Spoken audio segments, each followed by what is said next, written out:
Hello, my friend. I hope you've had the most incredible holiday season, spending time with your family, getting some good love, bringing joy to everyone, and keeping your sobriety intact. And now we're going into the new year. Fresh start, new year, new journey. Whatever you're calling it this year, I hope you're ready to roll, my friend, because we are starting this year off with a big sober bang. 30 days of support, 30 days of lifestyle changes, 30 days of building a community, and all you have to do is show up.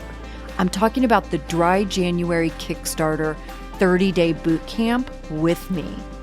The 30-day boot camp officially starts on Monday, January 3rd. And this is for you if you are stuck in yo-yo sobriety, if you feel like you are trying, but you're not getting results or you're not getting relief, or if you have no idea what the heck to even do. This is also for you if you've got some time and you're feeling good and you just want to keep it that way. In the boot camp, I'm going to go live every week, more than once. I'm going to be answering your questions in real time, giving you personal guidance with me. You can win prizes for kicking booty and having fun in the group. I made you a workbook to guide you every step of the way, so you have that workbook forever. If you need a refresh or a restart, you've got the workbook and you can start anywhere, anytime. And I made you a calendar of events, so you can add it to your own calendar. Schedule yourself for success. So you've got all the events laid out, you know when to show up and what's happening and what we're doing, when we're going live, so you can get your sober game strong. Stop procrastinating, my friend. This is no time for, I'll do this later. Oh, I need to remember later to go back in and join that boot camp. There's no time for that. You can register at addictionunlimited.com/bootcamp, or if you're in the Addiction Unlimited Facebook group, I've posted it in there. You can click right on that post. It'll take you to the registration page, addictionunlimited.com/bootcamp. We're starting 2022 with a sober dang bang. We're getting this thing going, my friends. I'm here to support you to hit your goals, and I've put together a team to help support you to reach your goals. We're going to have a blast. 30-day boot camp, Dry January Kickstarter, addictionunlimited.com/bootcamp. I will see you there. Hey everybody, welcome to the Addiction Unlimited podcast, where you get to learn everything you want to know about addiction and recovery. I'm your host, Angela Pugh, co-founder of Kansas City Recovery, life coach, and recovering alcoholic. To learn more about me, you can listen to episode 0 on your podcast app or find us on the web at addictionunlimited.com. Hello, my friends. We have another spectacular episode for you today. You like that I changed up my adjective for you? We'll spice things up a bit. So this is one of, you guys know I love to have real life Addiction Unlimited listeners come on the show, and I am blessed today to have Christi Cripps on the show with us.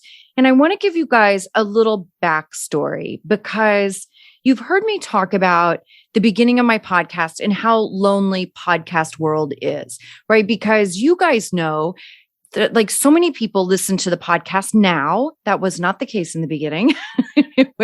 But even when you record a podcast, like it's just me with my microphone, you know, like it's a bit lonely. You don't know if people like what you're doing, if they like your topics, like you don't know anything. So I think my podcast was a year and a half old, something like that, when I started the Facebook group. You guys hear me talk about the Facebook group all the time. I love it. It's one of my favorite places. If you're not a member, get your buns over there and join. But Christi was one of the first people that came in the Facebook group and was really active and engaged and commenting. And it was such a freaking blessing for me, because I needed that connection so much. I needed to have you guys to talk to and to get your feedback and hear your thoughts and to know, am I talking about things you even care about, or am I just running my damn mouth as usual about stuff nobody cares about. Like it was so valuable for me. So fast forward all this time, I think it's been a couple of months now. Christy reached out to me, and I'm going to read you what she said because this is what we're talking about today. She said, "Hi, Angela. I've been watching people recover and people struggle with recovering. I wondered if you could do a pod that talks about what qualities people have that help them get sober. Do you see any patterns?" And I love this question. It's such a fantastic question. So I messaged her back and I said, well, why don't you come on and let's talk about it? Because I wanted to know what she was seeing as she was watching people. So I can't tell you guys how excited I am to have Christi on. Let's take a minute and welcome her to the show. Christi, thank you so much for coming on and doing this with me. Thank you, Angela. It's great to finally meet you in cyber person. In cyber person. That's exactly right. There's no real life right now. We just have cyber life. So why don't you take a minute and give us some insight into what made you message me that day about watching people recover and people struggle with recovery? Like what was going through your mind that you wanted to kind of dig into? Sure. So I think, I've been sober, I think 2 years and 3 months now. And I see a lot of people who work very hard. I mean, they really give it their best effort. And you can tell, they mean it. They are sincere in wanting to get sober. And some people do, and some people don't. And I think it would be easy to say, well, if they don't get sober, they didn't really mean it, or they didn't know how serious it was, or they didn't know how many people they were hurting, or they didn't want to get well, or they had some other reservation. There's all kinds of things we could say, but I don't always think that's true. I think there are a lot of people who genuinely, sincerely, with all their hearts want it, and there's some mystery thing that, just doesn't work for them. And I feel badly about that. And I'm kind of in awe that I'm managing to stay sober. How am I doing that? So I guess I just wondered, you've been at this a little while, and I wondered what you thought about it. So that's kind of why I asked.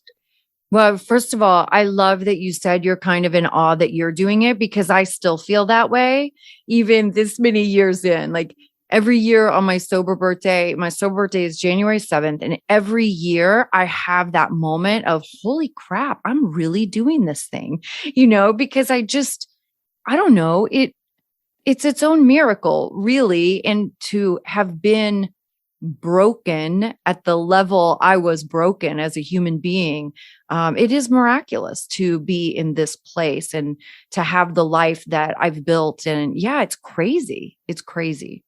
I think one thing I've been thinking about since I sent you that note is that it might not be that you can, obviously tell for sure. Will someone manage to stay sober? Won't they? If they do, for how long? There are some unanswerable philosophical questions here, but I think what you can do, and I think this is part of what you do, is to talk to people about what can increase their odds. There's a lot that we can do that gives us a better and better chance of achieving it. And I think that's what I've been thinking a lot about. Yeah, I'll tell you what I think one of the biggest mistakes I see is, and I hate to even call it a mistake, honestly, because this is a journey. I mean, every step of this process, you learn more about addiction and how powerful it is. And so each time there's a relapse, I always say relapse is feedback. Relapse is just your addiction telling you exactly what you're doing isn't quite the right recipe yet, right? We got to tweak something, do something a little differently. But I see people oftentimes want to make this change in their life, right? They want to give up drugs or alcohol or alcohol. And they want to just put down the substance and go on with their life like nothing happened. And it really doesn't work that way. And if you get just super logical about it, nothing works that way. If I want to lose weight, that takes specialized help. I got to get really clear on what I'm doing. I have to make a lot of changes in my lifestyle, in where I go, who I spend time with, how I spend my time, exercising, not exercising, eating the broccoli instead of the ice cream. This is changes all the way around, right? It takes specialized help. When you go through a breakup or a divorce, it takes specialized help. You have to learn. Every piece of your life changes. But when it comes to sobriety, people want to just put down the substance and keep living exactly the same way. And it just doesn't work that way. Things are going to be different, even if it's temporary. Things are going to be different. In my early sobriety, my life got pretty small because there were only a handful of places I felt really safe and really comfortable.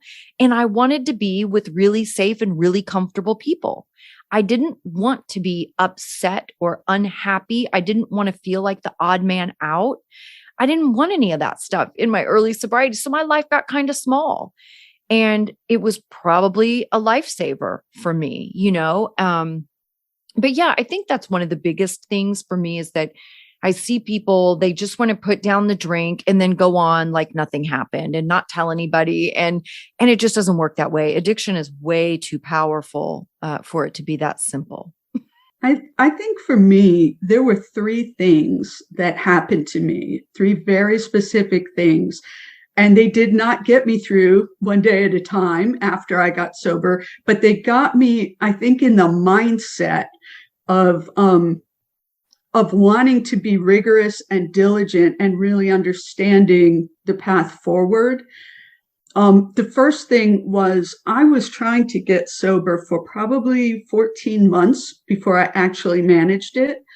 And so, I realized I had a problem. I really wanted to stop having a problem, or at least learn how to manage the problem without, hurting myself anymore.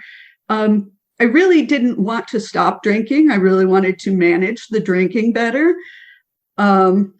So a good portion of that 14 months was me trying to figure out how to drink in a manageable way that kept my life manageable, and failing at that. So then I started trying to be completely sober, and I would get a week, 2 weeks, something like that. And then on a Friday night, have a drink, and that was all she wrote, for the weekend. Mm-hmm. And finally, I went on a trip. And on the trip, I'd been sober like 2 weeks before the trip, and I had one drink the first day on the plane, and then I had a drink or two at lunch the next day. And by the day after that, I had like 4 or 5 drinks. And the day after that, I don't even remember. I mean, just like it blew out of control. And then when I got back, I couldn't manage to stop to go back to work when I was supposed to report back to work. And I couldn't go back to work the next day either. I mean, it was like the brakes on the bus were out. Yeah. There was no more braking power. And I felt suicidal, like I felt like I was insane. And so I finally called a good friend of mine that I'd been avoiding for about 3 years, because she had over 40 years of sobriety. And I knew exactly what she would say to me if she talked to me. So I called her, and she said, "I think I know what your problem is." And I said, "I would really love to know." And she said, "You keep trying to do it by yourself." Mm-hmm. And I thought, oh my gosh, now I'm going to have to go to AA. That's what they call us, the last house on the block. We're the last place anybody wants to go. I did not want to go. I don't like groups. I'm not a joiner. I don't like cliches and one-liners. And I didn't want to do that thing at the end where they hold hands. And, I didn't want to do any of that. But I had sufficient desperation. Right. Yeah.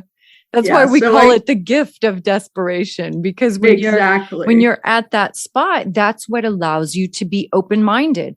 Honestly, it's that desperation of, I need to put my ego aside. I need to put all my personal drama about religion to the side. I don't give a shit if people believe in God in there. I don't give a shit if they want to say prayers. It means nothing, right? It has no bearing on my life.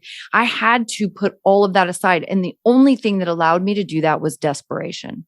I was so freaking desperate that I had to stop drinking, that I just didn't care about all of those details. It just didn't matter to me. Yeah. So I think, I was convinced at that point. I had seen a really clear example that I could not control alcohol anymore. Mm-hmm. And I hadn't been able to for a while, but it really, really became clear to me. And I had to find an AA group that fit me too. And I'm fortunate that I live in a place where there are many of them. But I think with Zoom, I mean, gosh, you can find whatever you want anywhere. Yeah. And I made friends and things like that. But at first, I did not have a lot of friends. I was so awkward. I was such a mess. I was just an emotional disaster. And I had really messed my life up in some big ways. And so what I did in the interim is I found your podcast. And your podcast spoke to me about things like AA and some of the things that made me uncomfortable about it. Your podcast, the thing I love so much that you said, Angela, that got me through, it was like my mantra was, you're going to be uncomfortable, and being uncomfortable won't kill you. Yeah. And I was so uncomfortable for a really long time, but I set my expectations at uncomfortable. Right. Because that's realistic. And I feel like it's only addicts and alcoholics that have this expectation that we never be uncomfortable. You know what I mean? I feel like that's a piece of like the regular world out there, all the non-addicted people, they're pretty okay with uncomfortable. But all the alcoholics and addicts were like, what is happening? Make it stop. Like it's the end of the world. It's like, you're just uncomfortable. It's okay. It'll go away. I promise it will go away. But that leads me to, and I'd love to hear your thoughts on this. Another thing I see, not a ton, but it definitely is a relapse issue, is I see people get clean and sober and they don't get that relief, right? Like I felt relief. Was I uncomfortable? Sure. I had screwed some things up pretty good. My whole first year of sobriety, I had a trial hanging over my head from my accident. I had a ton of legal trouble. I had already had a DUI that I was dealing with that obviously I violated. So I was dealing with all that. It was not easy, but I still felt relief just in not drinking. I felt like I had conquered the world, and I definitely see people not have that experience, right? So they put the substance down and they're doing the things like you were saying, they're doing all the things and they really want it and they don't want to drink anymore, but they don't get that relief. And if you don't have a sense of relief, then alcohol and drugs will still feel like your solution. So people will go back because that's how they get relief. Yeah, that's totally true. I mean, I couldn't have stayed in that place of early sadness and despair and shame and guilt. I mean, you can only live in that so long. Yeah. So, for me, I mean, I did go to AA. And I worked the steps of AA. And I had a couple really amazing people who got me through that. And I had the support of friends, but so much of the work is inside your own head. Yeah. They talk about being honest with yourself, the need for rigorous honesty. And, just knowing that you really are an alcoholic, that you cannot control this substance. I mean, that is the number one place. But, I started to notice a lot of things about my behavior, about who I was and how I was behaving in the world. And they were not things that were pleasant to see. But I felt like if this experience was going to get me to a new place, then I really had to do that. And, it was more than just the amends. Of course, that's important. And you really have to do that for yourself and others, as it's possible. But I noticed a lot of things. I noticed that I judged things all the time. And that meant that not only was I judging that maybe other people weren't as good as me, I was also always judging people to see if they were better than me. Mm-hmm. And so I was constantly in this place of either feeling great and arrogant or feeling very small and inconsequential with low self-esteem. And that triggers the one-liner that we have in AA. What do we say? The egomaniac with an inferiority complex. Exactly. So I definitely had that. I also, I was very hooked into a lot of stories about who I was, who my family was, who the people around me were. Like there were narratives about the way that we interacted with each other. And I remember speaking to my younger sister and sharing one of those narratives I had about I was the responsible one. I was the one who always, got things right. And here I became this, raging alcoholic, lost everything. My marriage went to pieces. How this didn't fit with my story of myself. And so we started talking about those things. And once you sort of dismantle a lot of those narratives, once you really shine a light on them, you can rewrite them, Mm-hmm. in ways that are more reality based. So I did a lot of that too. And it's interesting in those situations when you get the other person's perspective, right? Because you see how off your narrative is, or that it's just your narrative. Like everybody else doesn't have the same story about you, Right. And I mean, and I also, I had other people locked into my stories of them. Mm-hmm. And that doesn't give anybody any room to breathe, to have compassion, to heal. So I think it was really helpful to listen to other people, to question what I thought about things and to be rigorous about it. Yeah, it is so important that you have the ability to be honest with yourself, because we can lie to anybody else, right? Which is what I did in my drunk life. I created the facade of who I was, and I presented that facade to the world as who I was, but it really was not who I was, right? It was a small piece, but on the inside, I was a very, very different person and much more broken than anybody knew. And that's the danger of that double life, right? Or I can lie to everybody else. I cannot lie to myself. I have to be very clear on who I really am and what I'm really doing, and have some ability to hold myself accountable to a certain degree, right?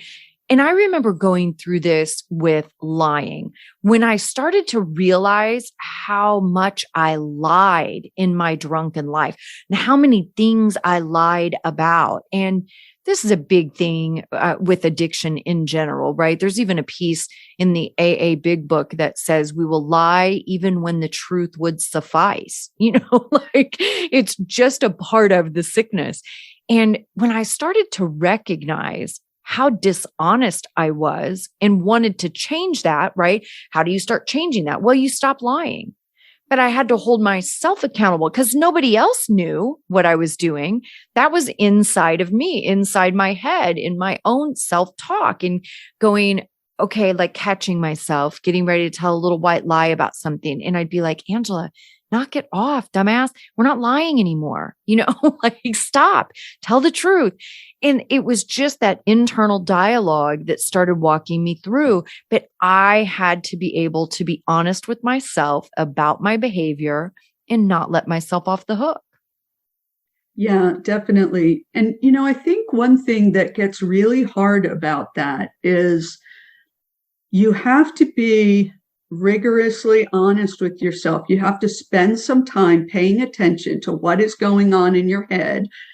But while you're doing that, I think you also have to simultaneously keep a level of compassion for yourself. Because I don't know, I'm a crazy extreme alcoholic, and, I will either, beat myself to death or else think that I don't do anything wrong at all. And there's, and so I'm trying to learn to balance these extremes of my emotions. I am not fantastic. I am not terrible. Yes. And the things I do and the things that I think, if I can stay present with them, but be kind to myself at the same time, then it becomes tolerable to be honest with yourself. For sure. For sure. Because it's not, listen, even being a dishonest person, that was not the totality of who I was as a human being. It was just a tiny piece of who I was. And it was a broken piece. I was a very broken person. In a lot of ways, I was very sick and unhealthy, and I had a lot of work to do. But it also doesn't mean that we are not worthy and deserving of love and kindness and compassion. And I remember one time years ago, this was so significant to me. I had read some book I was reading, self-help, of course, relationships probably, but it was about how we interact with our partners in romantic relationships even, and the difference in how we treat our partners versus how we treat our friends. In that, listen, Christi, if you called me today and had to cancel our dinner tonight, if you said, hey, I'm not going to be able to make it, I'm exhausted, I just want to stay home, I'd be like, oh, heck yeah, stay home, get some rest. I'm happy to stay home. I'll cuddle the dog. It'll be fine. But if my person called me the afternoon of and canceled dinner, the old me would throw a fit. The old me would freak out, be mean to him, probably condescending. It would be a big fight. And that book I was reading was like, try to treat your person the same way you would treat your friend, and give that grace and compassion and kindness and respect, right? And then I related that same principle to myself, because I was like, well, if I would treat my friends this way, why wouldn't I treat myself that way? Like if my friend disappoints me, I don't disown them and never speak to them again and tell them they're horrible, right? Like I still love them. So why wouldn't I still love me? Right. I mean, there's a sort of pride aspect to that, where you think you can be, this is for me, I have thought that I could be perfect in many ways, like I held myself to this standard of behavior, so much that even if I was lying to make it seem like I was still holding that standard of behavior, I was going to try to hold that line rather than admit to other people I made mistakes or I behaved inappropriately, or, and then just dealing with that. I found myself always trying to get out ahead of what might happen and then behave with my assumption. Yeah. I became so twisted up in my own desire to try to keep myself safe in the world that I was really never safe in the world. Yeah.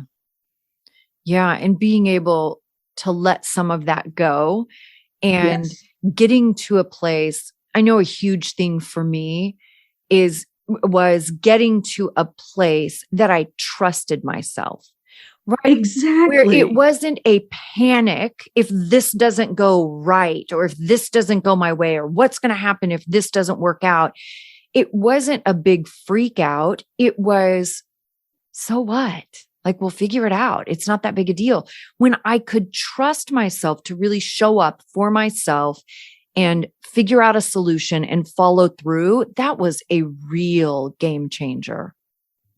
Yeah, sometimes at the end of these podcasts you do with real listeners, you ask people what's the best thing about being sober, and I had a pre-planned answer. I was going to tell you that the thing of all the things, and there are many of them, that means the most to me is I can trust myself again. Yeah, it's That so is, huge. it is beyond huge. And I didn't realize, I didn't start drinking until I was in my 40s. And it escalated very fast, and it did a lot of damage to my life and the people around me.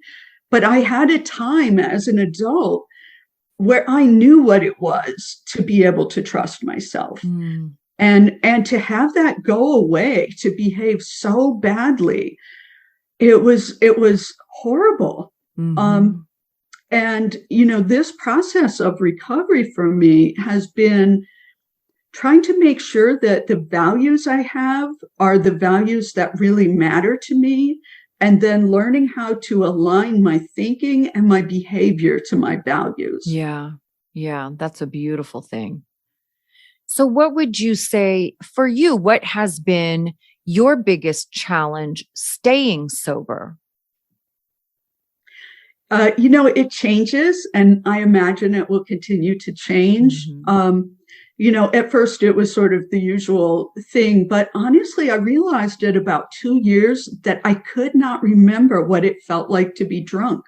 Like I couldn't bring that experience of what that felt like back up in my memory. And that's been really helpful in staying sober. Now, I think the thing that would cause me the most danger is because my heavy drinking only lasted about 3 years. I fear that I might think I could drink again and it wouldn't happen.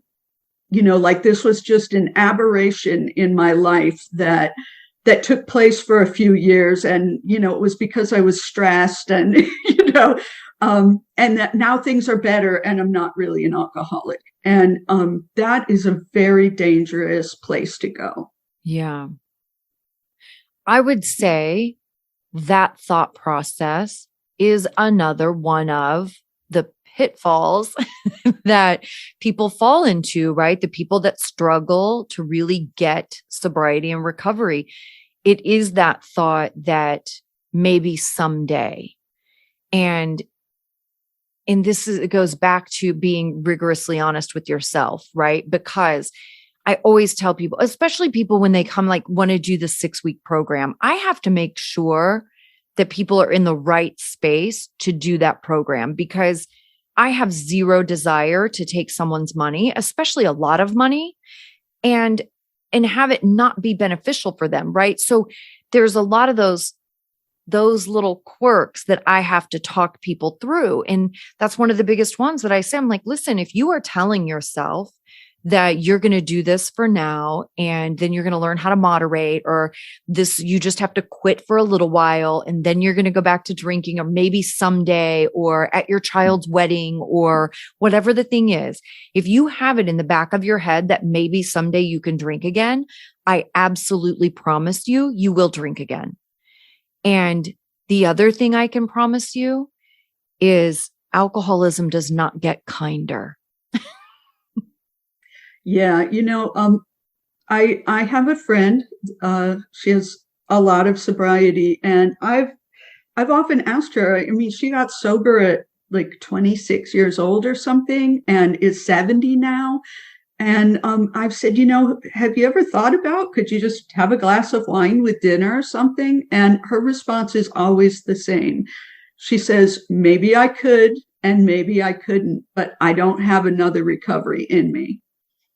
Yeah. And I completely understand that, because I don't think I have another one in me either.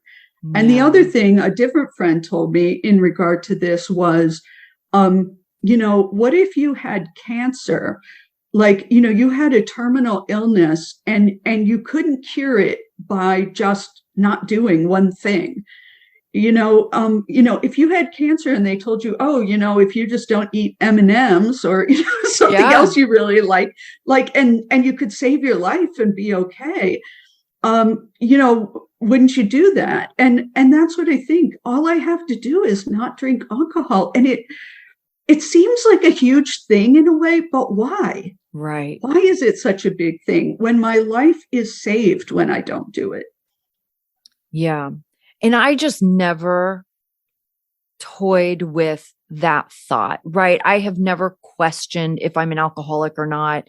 I don't even care, to be honest. Whatever you want to call me is fine. Like, I'll answer to anything. I just know, and this is why I break it down in terms of like my relationship with alcohol.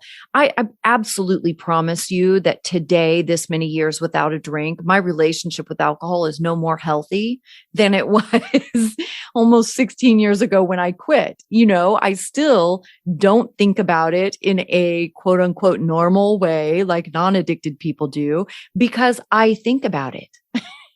Non-addicted people never think about it.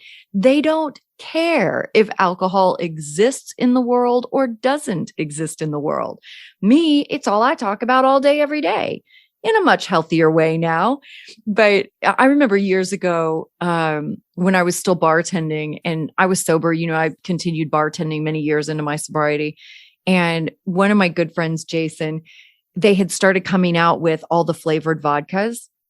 And I said to Jason one night, he bartended with me, and I was like, if I were ever to drink again, I would start with a bottle of blueberry vodka because that sounds really good. And he busts out laughing. I'm like, what is so funny? And he goes, you just said you'd start with a bottle of. He goes, you didn't say a drink. And I was like, well, there you have it, my friend. That's why I go to the meetings. Because that's how I think about alcohol. I will start with a bottle. Yeah, when I'm watching a TV show and all I can focus on is like they're in a bar and there's sparkly bottles in the background, I know I have a problem. See, and I can rationalize some of that because I was a bartender for so many years. So it is another natural draw to alcohol that I have, right? Like I always look, oh, what do they have? What selection? Now so much stuff is different. They have so many different kinds of drinks that they didn't have before, and alcohols and flavors and, that they didn't have when I was drinking. But yeah, it's fascinating. It's just, it is so much in your mind, so much of the work to be done to be successfully sober or for anything, because you learn the same thing in business life, in entrepreneur world, in health and fitness world. Like it's all the same. The biggest part of the work is really just in your head. It's about our perspective on things and our thought process on things and those stories, like you were talking about, the stories we build around things and who we are and how we are and our identity. That's all the work, and it's all in your head. Like not drinking is the smallest part of sobriety. Yeah, I agree. I mean, I remember saying to my first sponsor that I wanted sobriety, but I was more interested in recovery. Yeah. And I feel like I've become such a better version of myself. A version that I really couldn't have imagined. I mean, in some ways, I'm grateful it happened to me. If you kind of burn your life down, you have to rebuild it, and you can, but that's an opportunity. Yeah. And I'm trying to view it as an opportunity, and to really dig in and have a life that just is happy and joyful. And it is that I really am happy. Yeah. And I can't even imagine I'm saying that, because I don't think even before I started drinking that was true. I mean, there's a reason I picked up a bottle at some point. That's right. That's right. And I would say the same thing. I had a handful of years in my youth that I was a pretty well-adjusted, comfortable person, but it was just a handful of years, and then drinking started, but I was uncomfortable before that too. So, I have little brothers that are 10 and 12 years younger than me. from my mom and my stepfather. And those were some of my best years when they were babies, because I was a teenager, right? My whole teenage life was taking care of these babies, which I loved and I was really good at. It was probably also why I didn't have kids, right? Because I kind of felt like I had already done it. But those years of having that sense of purpose with those boys was so important to me. And that was one of the happiest times in my life. But prior to that, there was a lot of drama, a lot of trauma, a lot of dysfunction, and all the foundation for my addiction was laid for sure. And then after those years, I started drinking and all of that dysfunction started. So I so get what you're saying of like the person I get to be today and the inner peace that I have and the happiness that I have is not something I have experienced much in my life at all. Yeah, it's so interesting to have spent your life feeling not good enough. And I think a lot Yeah, of people who become addicts, we feel like we're different. for We feel sure. like we don't fit in. We have anxiety. We don't feel good enough. We have a lot of really strong feelings. We're also usually really sensitive, amazing human beings. Yeah. I mean, I've made some of the best friends you can possibly imagine, but with all of that, we often don't have coping skills. I mean, I did not have coping skills for how to regulate my own emotions, how to solve problems, how to be in social situations. And those are all things I'm learning now. Yeah. Yeah. And it is, my alcoholism was just the catalyst to get me off my buns, to do some real work on myself, right? And it just made it important enough. It just upped the ante that I had to really do the work and stay committed to it, because otherwise I am an alcoholic that it would have cost me my life. Whether that was me, getting hurt again in some way, another car accident or something like that, because I did a lot more dumb stuff than just my car accident. That was just the final.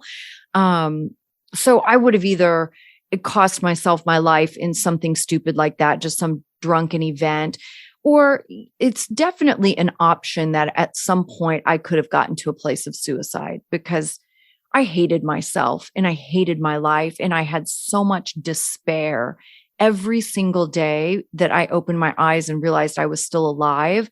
It was such an enormous amount of sadness, thinking like, I have to do this again. Like, how am I going to get through another day? And I, I don't know that I ever would have hurt myself, but I just don't know how I would have ever gotten rid of that feeling. You know what I mean? So it was definitely an option. I think I could have gotten there. I think I could have gotten Yeah, there. I got to a place where it's probably the closest I've ever gotten to thinking I want to end my own life. I feel like I'm in prison with this substance. I I am not behaving in any way that feels like a human being I want to be. Yeah. And I realized I got to sort of, a decision point. Like, if you're going to die, this is going to be really messy if you just keep drinking yourself to death. So if you're going to live, you've got to figure out a way to live better than this. Yeah. And I knew that wasn't just about stopping alcohol. I knew that there was a lot more that I needed to work on. And like you said, if you take it seriously that this is going to kill you, then you really have incentive to do some hard work, because you don't have the luxury anymore of not doing it. Right. Well, I couldn't ignore it anymore, because listen, Right. I'm no different than everybody else. I spent a lot of years ignoring it too and putting it off, knowing, I had, I think, for sure 3 solid years that I knew I needed to quit drinking. I just couldn't get it together. I couldn't figure it out. I wasn't ready. I couldn't commit. I didn't know what to do. I just didn't have the inner whatever to get me there until the consequences were so great, right? Once I was in that position, it was like, oh wow, wait a minute, I can't put this off anymore. Like, I have to figure it out now or it's over. Yeah, I totally understand. And that was mostly for me about my mom. You know what I mean? Like, because I did not care about me. I did not care if I died. I did not care if I got hurt. Right. But I never, I never thought that I would hurt somebody else either. And that's what it was with my accident, is that, I thought I really hurt somebody, and thinking of making the phone call to my mom. Like, how do I tell my mom I just killed somebody? Like, how do you do that? That's crazy.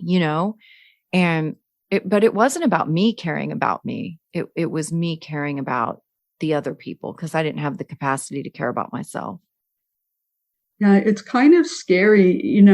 Another AA thing is talking about the yets, that you haven't Yeah. done this thing yet or that thing yet. Um, I lost all the money I spent a lifetime earning. I lost a marriage I had been in for almost 2 decades. I was losing my health so fast that I couldn't keep up with it. I wasn't behaving in any way like the ethical, decent human being I believed myself to be. You talk about getting a DUI or drinking while driving. I swore I would never drink or drive while I was drinking, but I did. Mm-hmm. There are so many things I thought I would never do that I was starting to do. It was just going to get worse. For There was sure. not going to be a happy ending there. Yeah, for sure. And I mean, it's funny because people love to do that. And I get it. It's just our way mentally of separating ourselves, because we can't admit that we're in that space. Right. So I get it when people are like, oh, well, I never had a DUI. I never lost a job. I'm like, well, neither did I. I drove drunk every day of my life for 13 years before I got a DUI. So I'm glad you don't have a DUI yet. I didn't have one for a long time either. I never crashed my car either until I did. And that took a lot of years too. So it is yet. And I say the same thing about doing drugs, right? Why I'll refer to myself as an addict too, because to me, the only reason I'm not a drug addict is because I never did drugs. I just didn't get that far yet. I would have, if I would have ever done drugs, I would have been a drug addict, because that's who my brain is. I am an addicted person. So yeah, the yets are really huge, but it is a self-preservation thing, I think, too, in denial. Like when you're just not ready to be really solid and comfortable in that space of, yeah, here I am. I'm an alcoholic. Cool. Now I got to get it together. Yeah. I think, just back to talking about how you make it. For me, I think it's really just been, you have to find every single tool, every single thing that you can, because whatever gets thrown at you, you have to have some sort of ability to respond to that and make it through. Whether it's a group or your friends, or, you go to massage therapy, or, you whatever it is, you go out and have a run or something. I mean, you have to have things, and you have to be able to adapt. Yeah. Maybe a certain thing isn't there in a given moment. So you have to have another tool to use. And over time, those things change. I mean, we age, or, other things happen, you move, maybe the people aren't around. So it's this constant evolution of trying to make sure that you have built into your life enough support, in whatever ways that works for you, to get through another day without that substance. Yeah. And always being open to different things that maybe you hadn't considered before, or maybe they don't sound very fun or interesting. But you're exactly right. You can have your toolbox of tools, and you're not always going to want to use those tools. You have to be open to trying some different things. You have to, because like, I don't feel like journaling every day. I love journaling, but I don't feel like doing it every single day. I need other things when I don't feel like journaling, when I don't feel like meditating, when I don't feel like going to the gym.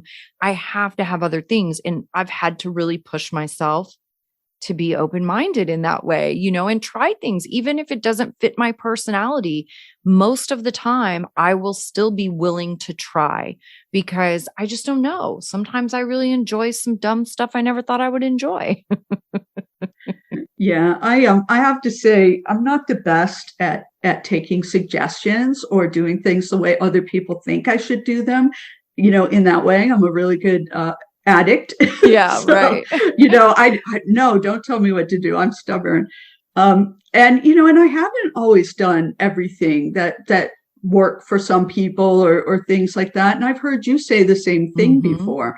But I do push myself, I do push myself outside my comfort zone because I have to. Well, and in the things that I kind of went awry on were also things that I had that self-honesty enough that I knew if it wasn't working, I was willing to give it up. Right. And I had a couple of pretty big things. I didn't feel like they would be a problem, but I had a deal with myself that if either one of those things became a problem, that I would walk away from it in a split second. I was not going to risk my sobriety over my pride and stubbornness, right? And it really wasn't pride and stubbornness, which was probably why it worked out, because my intent was right. I was making the right choices with the right intent. I wasn't just being difficult for once. Yeah, I totally understand that. Well, Christi, thank you so much for coming on and doing this with me. What a great opportunity to get to meet you in sort of real life and and have some real human conversation.